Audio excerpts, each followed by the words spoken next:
Hello there everyone and welcome back to Let's Play Super Metroid Suitless. Let us choose this save file here where 2 hours and 41 minutes in game time have passed. This is probably the slowest Suitless run that I've ever done, but that's also because often I just stopped and talked for a few minutes in some parts. Last time we defeated Ridley, and so there is nothing that stands in our way anymore. We are definitely going to clear this Suitless run.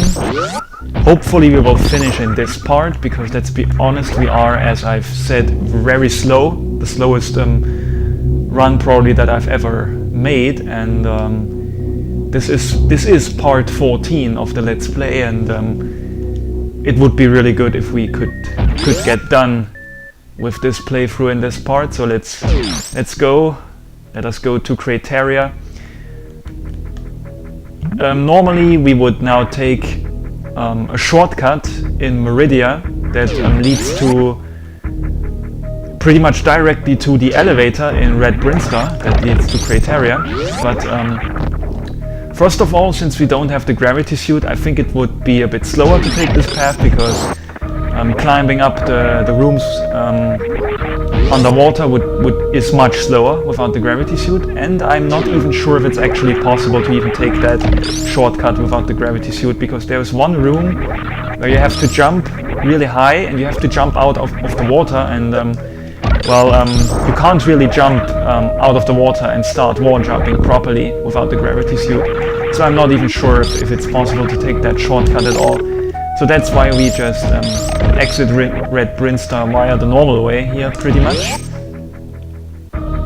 Quickly climbing up this shaft with high jump boots and the ice beam to freeze those enemies and jump on them, and well, we're pretty much there already. The other route through Meridia would have been minimally faster, even with the gravity suit. And without the gravity suit it would have definitely been slower, if it's even possible at all, as I've just tried to say. We're already riding up the elevator, and I'm pretty confident that we are going to finish the game in this part. We are done in terms of equipment gathering. We will not be getting any more expansion in the game. We will finish the game with our current equipment as it is. We do have a lot of stuff. I will recharge everything at the ship to see our fully loaded arsenal. I will not save the game because the recording program is currently not working perfectly, and I will not save the game now just in case the recording turns out to have fucked up in the end, so that I can redo this segment if this part does turn out to have a recording fail because of the recording program. So no, I would not like to save. I have 50 power bombs. This is the first Suitless run in which I ever have all 50 power bombs. And that's because only 2 months ago I found out myself that in the European version you can jump higher underwater without the gravity suit. And I found that out because I played Super Metroid Randomizer, which I played in the North American version, and then when I came to Meridia and I didn't have the gravity suit yet, I was thinking, I don't seem to be nearly jumping as high as usually. And so I already got the idea that maybe in the North American version you don't jump as high underwater. And then 1 month later I googled it up, and it turned out to be true. And in that time, 1 month ago, at the end of June, I've also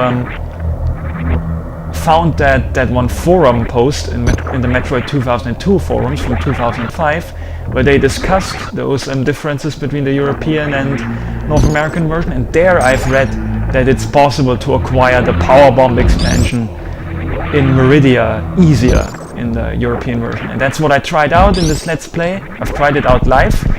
I haven't seen a video on how it was done. I've only read the description, and so I tried it out, and it turned out it worked.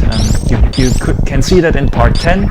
I acquired the Power Bomb expansion in Meridia there, and yeah, it's the first time I've ever gotten that, because I've never known that I that it could be gotten in an easier way in the European version, rather than doing this very tight underwater wall jumps between those two very close walls. We are stuck now, by the way. Since we don't have the gravity suit, we can never get out of here ever again, because we can't jump high enough here, not even with crouch jumping and with changing the hitbox by pressing down. It's just barely not enough to get out of here anymore. So there's no way back. Usually the point of no return in Tourian would be at the part where the door closes behind you and never opens again, which is a real shit sucker, by the way, if you're playing the game for the first time, because maybe you're not ready yet for Mother Brain, but then you save the game in Tourian and then you can't go back, and you can't stock up on equipment, on energy tanks and other items. That's just really unfair, and I'm not sure why the developers have done that. Also, those Metroids in Super Metroid, they're really hard to get off of you once they latch onto you. Oh god, but we did it anyway. And without a suit, they do quite a lot of damage, as you've seen. They drain your health quite quickly. But yes, this is not going to be a problem. I mean, we do have 14 energy tanks and 4 reserve tanks. There's no way we are possibly going to die. We have 45 super missiles, which is more than enough, so we can just spam those Metroids with super missiles. There's no reason to be conservative with ammo here. Let's just breeze through this as quickly as we can. We are done with the Suitless challenge. Once you successfully escape Lower Norfair after killing Ridley, that's when your Suitless run is over always. Unless you do a reverse boss order run, of course. In that case, it's probably over after you defeat Dragon. This is the point of no return. There's no way to ever open this door ever again. And so let's just go. This door also closes. I think that one opens back for. Might as well get damaged here on purpose, because the Metroid will have to suck our health up anyway. And the more damage we take here, the less the Metroid will have to suck on us. And that will save time in the end. There you go. Happy feasting, the Metroid guy. There you go.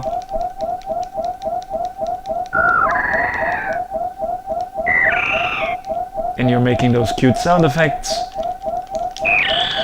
because you think Samus is your mom. That's fine with me. I just shot you in the mouth by accident.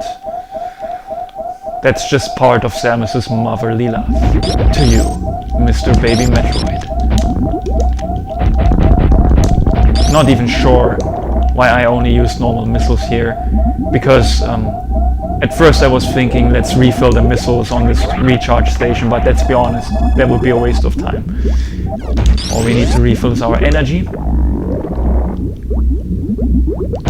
And so we will just go on into this pretty pointless large room, which has the boss door.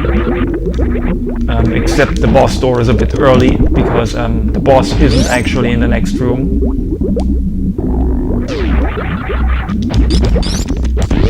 Again, I won't take the save station. First of all, there's no reason to. We are just simply not going to die.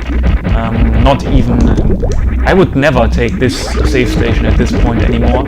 And as I've said, should the recording fuck up in the end, then I would have to redo the segment, and then it would be stupid if I have already saved somewhere else than at the end of the other segment, of the last part, and the end of part 13 of this Let's Play. Okay, so at first we will use normal missiles here until the glass is broken, like that, and now we will just use super missiles, because now we can actually damage Mother Brain with it. Using super missiles on the glass would be a waste, but using it on the actual head saves time. I think we will have fun with Mother Brain here too. The battle is very quickly over with the plasma beam. Again, it will only be 20 shots, because Mother Brain also has 18,000 health, just like Ridley, and a charged plasma ice wave shot deals 900 damage. So the battle would be over in no time, but I'm still trying to to set up the murder beam here anyway, just to be different. I can't get it to work. We will get it eventually.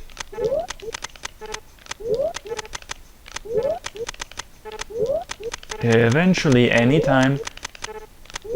The timing is a bit odd. Once you're at high jump boots, I think you need to press left first and then A in very quick succession. Except I think it works better if I press A first. So there we go. We have now equipped all beams. I do not understand why the murder beam works, by the way. First of all, I don't understand why tapping A and left at the same time actually activates plasma beam, when it usually shouldn't be possible while you have the spacer beam equipped.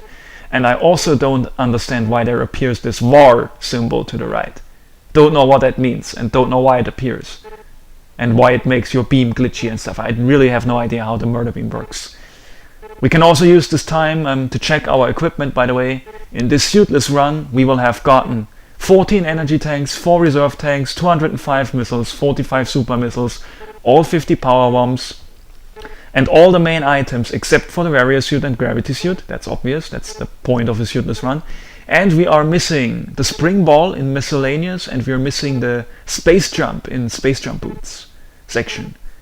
Those are the only 4 main items that we are missing, which is just 2 more other than the Gravity suit and Warrior suit. Okay, so we've talked enough here on this pause screen. Let's fire up the murder beam. There we go. That makes everything a little bit glitchy. So Samus's middle part of her body disappears.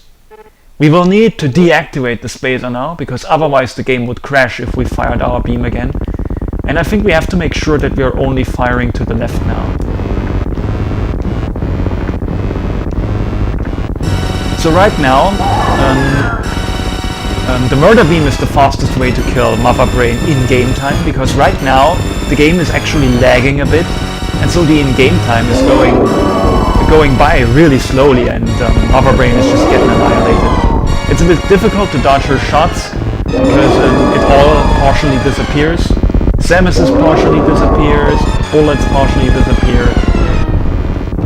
We will have enough energy to survive her hyper beam. Because one thing you could be wondering is, usually the hyper beam does 300 damage.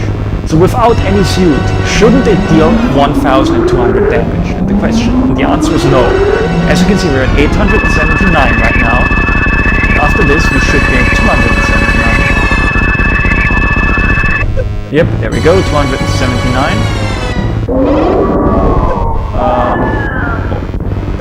It dealt. Oh wow, that was a glitch there. Mother Brain actually killed us as we were defenseless, but fortunately we had the reserve tanks going on. That would have been a glitchy death if it weren't for the reserve tanks. There we go.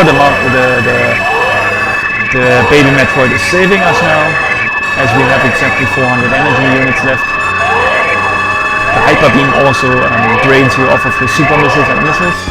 I think it went from, the missile counter went from 169 to 69 maybe? Which would mean that we lost 100 missiles, except I'm not sure. Maybe it went from 119 to 69 and we only lost 50 or something. So yeah, anyway, the murder beam is taking care of Mother Brain here. And yes, so you would think maybe, okay, the hyper beam would deal 1200 damage, then with Warrior suit it would deal 600, and if you have the Gravity suit too, it would deal 300. But the hyper beam of Mother Brain is weirdly programmed. It's the only attack in the game where the Gravity suit has no effect on the damage. If you have no suit, then Mother Brain's hyper beam deals 600 damage. And if you have the Gravity suit only, then it still deals 600 damage. It's actually the Warrior suit that reduces the hyper beam's damage to 300. And that is the reason why in low percent runs you cannot skip the Warrior suit. I mean, technically, it's very easy to obtain the Gravity suit before the Warrior suit. And once you have the Gravity suit, you would never need the Warrior suit again. Because the Gravity suit can do everything that the Warrior suit can, except for one thing, and that is reduce the damage of Mother Brain's hyper beam. And that's why you cannot skip the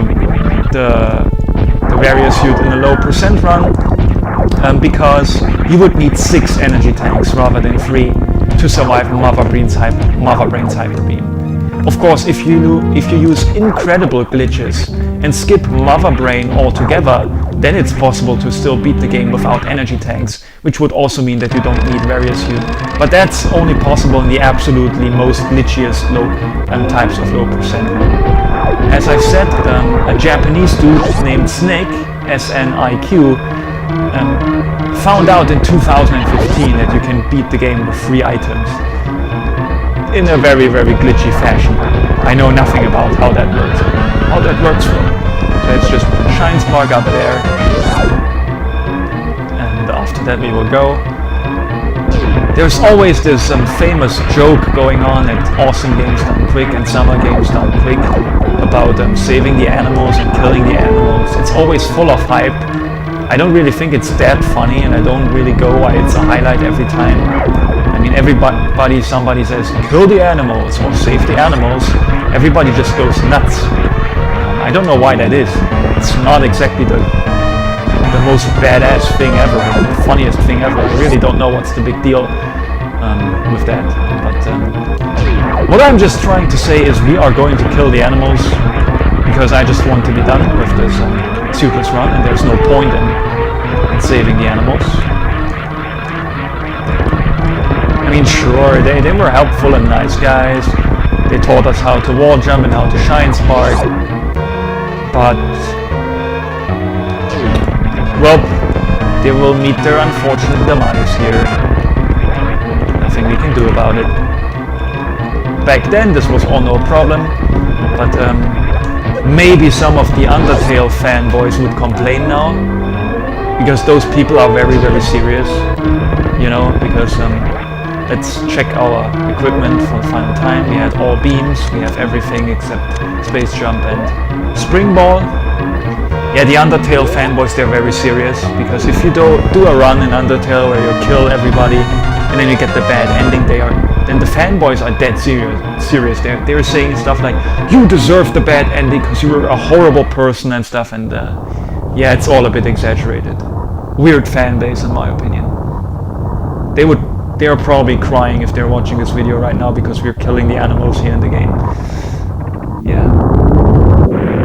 It's just a joke, by the way, guys. Don't feel too offended by me right now. And so that's the end of the Suitless run. It went really, really well. I think we only died 3 times apart from Dragon. That's once in Norfair when we tried to access the speed booster, and 2 times in Lower Norfair around the Golden Chorizo. Let me quickly check the clear time. 2 hours 54. It's still under 3 hours, but it's still the slowest Suitless run I've ever done, I think. Or for not by a whole lot. I think my previous slowest Suitless run was 2 hours and 40 something minutes, so it's not really that much slower. In fact, it's pretty much the same. If you count out the minutes that I've lost from just talking and not moving, then this pretty much would have probably been a 2 hour 40 run too. So yes, that's it. Yeah, Dragon proved to be the biggest challenge of the run. There's an entire failure part of him. It's part 8. And yeah. By the way, if you're wondering where part 10 is going, right now, as I'm recording this here right now, I haven't published part 10 yet of this Let's Play. Part 13 is published. I published it like 1 or 2 hours ago, but part 10 isn't published yet, and that's because part 10 requires a very, very detailed description, and I haven't written that yet. I've been too lazy for that. So yeah, part 10, hopefully I will publish it sometime. It's all uploaded. I just have to click the publish button, which I will do after having written decent commentary. Because part 10 turned out to be a little bit problematic because I lost the audio in the last 2 minutes. But as I've tried to explain in the beginning of part 11, it's not bad, it wasn't a big deal. So yes, pretty good Suitless run. We should end up with an item counter that's in the high 80s. Let me quickly go over the head. We are missing 5 missile expansions, 1 super missile expansion, and 4 main items. We should be at exactly 90% even. And that's kind of unexpected. I think in my previous highest Suitless run was 91%, and here I didn't even try and still ended up with 90%. Again, this also comes from the fact that I've gotten that 1 power bomb expansion in Meridia for the first time, and because I've only let out 2 missile expansions, I think. The one in lower Norfair, that's a huge detour, and then there was another random missile expansion that I've left out. Space jump I haven't acquired because I can't do the stuff that is required to escape out of Dragon and still get the space jump. So yeah, that's the one thing. And the spring ball, I don't even think it's possible to get that without the suit, unless you do X-ray climbing and a lot of glitching maybe. But I really have no idea how to possibly get the spring ball without the gravity suit. And yep, indeed, my calculation in the head was correct. It's 90%. We've gotten everything except for 5 missile expansions, a super missile, the grappling beam, not the grappling beam, space jump, spring ball, and of course various suit and gravity suit. So yeah, that's it. I hope you guys enjoyed this. I didn't want to just make a normal playthrough of Super Metroid, and hope you learned something. Maybe just the history of the sequence breaking, of when doing the Suitless run was discovered, and the no boss, mini boss stuff that I've talked about, and so on and so forth. And the recent discovery of the new 14% routes, like high jump ice in the PAL version, for example, and stuff like that. Maybe you learned something here. So I'll see you guys in the next Let's Play.